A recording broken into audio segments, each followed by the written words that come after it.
The federal parliament begins a debate on Afghanistan today.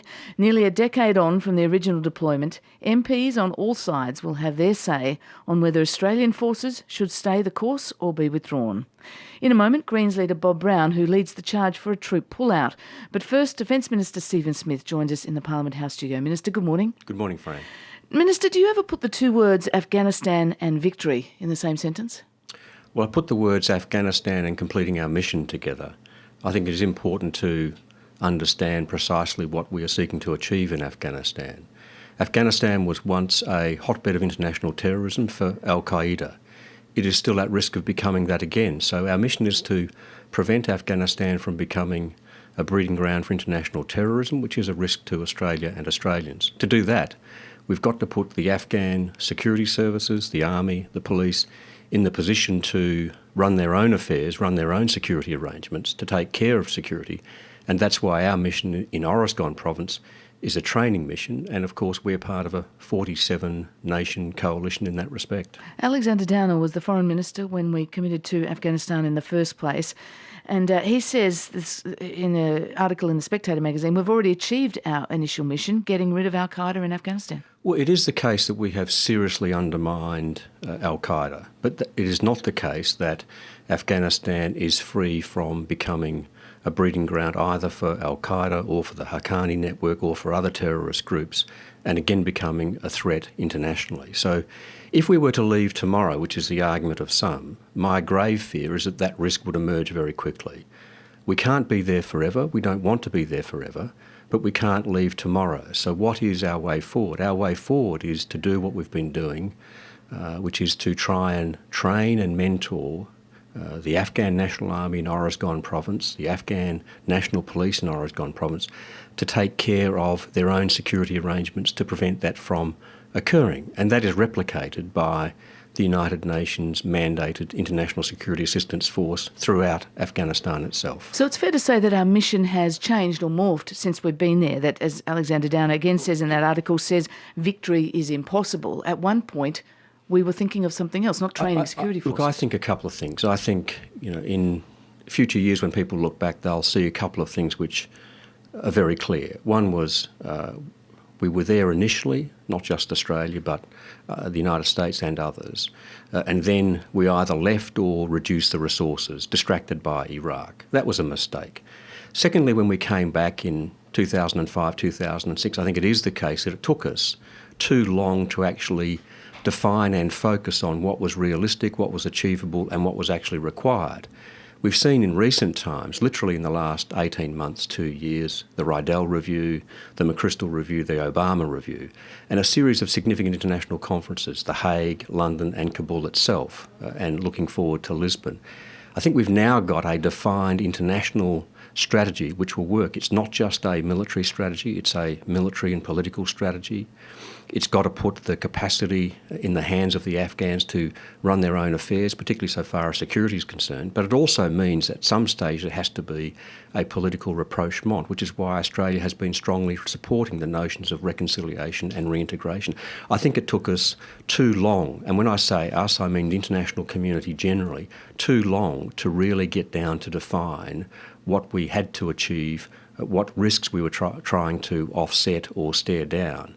I think we've now got that strategy. The problem is, of course, that it's taken us 9.5 years to get there, and that's why political will and the patience of domestic constituencies is now an issue, not just in the United States and Europe, but also here, which is why the debate is a good thing. So 9.5 years to develop the strategy or refine the strategy, and really no wonder that most Australians probably haven't kept up with these changes in mission. Do you think that most Australians would be aware that we're in a war that can't be won in any conventional sense, that that's not the aim? I don't use that terminology. But most Australians, we call it a war, you see, that's the problem, isn't it? A war suggests victors and losers. Well, in the old style analysis of war, if you like, the experience of very many Australians, World War I, World War II, that's right.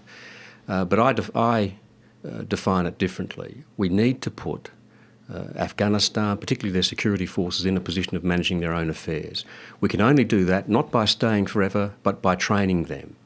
to leave them in a position where there is political stability. Of course, at some stage there has to be some form of political reconciliation with those members of the Taliban who want to eschew violence, who want to accept the Afghanistan constitution and who want to live in peace with others. That won't be the case with all of them, with hardcore terrorists.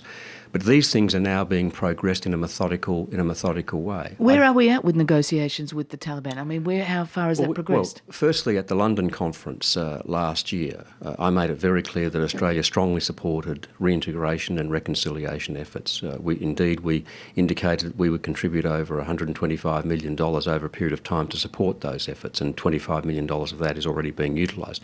In the first instance, those discussions have to be effected by the Afghan government itself.